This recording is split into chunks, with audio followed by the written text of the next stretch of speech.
Welcome to Veterans Info Tap. Today I'm going to be talking to you about the ITF. That's an intent to file with the VA. How important is this one form?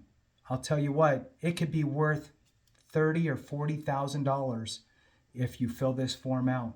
Now, some of us will get ready to file our claim. We'll be thinking about filing a claim with the VA. We'll know that we need to start gathering up all of our medical records and starting to get things put together. Maybe we need to make some trips to the doctor. Maybe we're working on waiting for our old military records because we lost them and we had to order them through National Archives. And so that's going to take a few months potentially. So while we're waiting, it's very, very, very important to fill out the intent to file. There's a few different ways you could do this. If you simply go online and you begin at the va.gov website, you used to be able to do it on e-benefits, but now it's all kind of embedded into va.gov, I believe. You can file your own claim, which I don't really suggest going all the way through and filing that. I suggest you work with an accredited veteran rep, whether it's through your county veteran service office, a state department that has accredited vet reps, or VFW, DAV, American Legion, what have you, one of their vet reps who've worked with hundreds or thousands of veterans filing their claims. However, if you do start the process on the VA's website, simply starting the process will initiate the intent to file.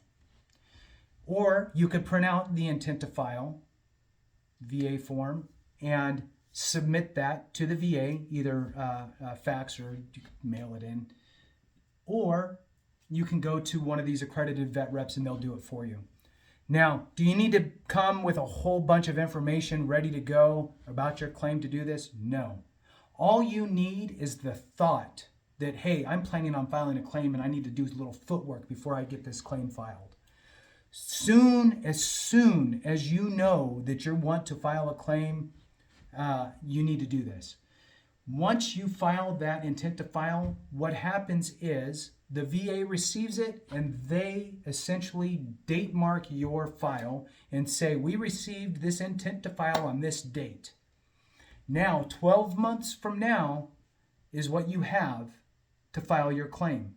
If you file your claim within 12 months of filing your intent to file, if you file your claim within 12 months of that intent to file, the VA will preserve the date of the intent to file as your effective date. This is important. Let's say it takes you 12 months to file your claim because you had to wait to get your documentation, you had to go see doctors, you were building your claim, getting everything put together, work got in the way, and finally you made it in and you filed your claim 12 months later. Well, let's just for giggles say that you got rated and just to use easy numbers, your rating was $3,000 a month, right? Equated to 3,000, which is, there's not one that really comes to 3,000 exactly, but we'll just pretend. For example, a married veteran who's at 100% with one child is $3,650. But to skip the math on that, I'm just going to say you got rated at whatever you got rated, you get $3,000 a month. You filed 12 months later. Well, the difference will be that they will go ahead and back pay you that additional 12 months from when you actually filed your claim to make up time to that intent to file. So you now effectively created a 12-month back payment that you wouldn't have got if you did not file that intent to file. So in this example, your $3,000 a month over that 12-month period that it took for you to file the claim equates to $36,000. So $36,000 would get deposited into your account additional. Now, let's pretend that it took the VA 10 months to process your claim. So it took you filed your intent to file, 12 months later, you filed your claim, then 10 months later, the VA made their decision, okay? So now you're at 22 months. So you will get 22 months of back pay total in this scenario. Now, if you did not file your intent to file, at all, and you filed a claim and it took 10 months, you would only get 10 months of back pay. So the difference is tens of thousands of dollars potentially. Now, it could also go the other way. Let's pretend that your award came in and you got $300 a month. Okay, well, $300 a month would be $3,600 of back pay additional in that same time frame example. So the intent to file could be worth thousands and thousands of dollars. And check this out.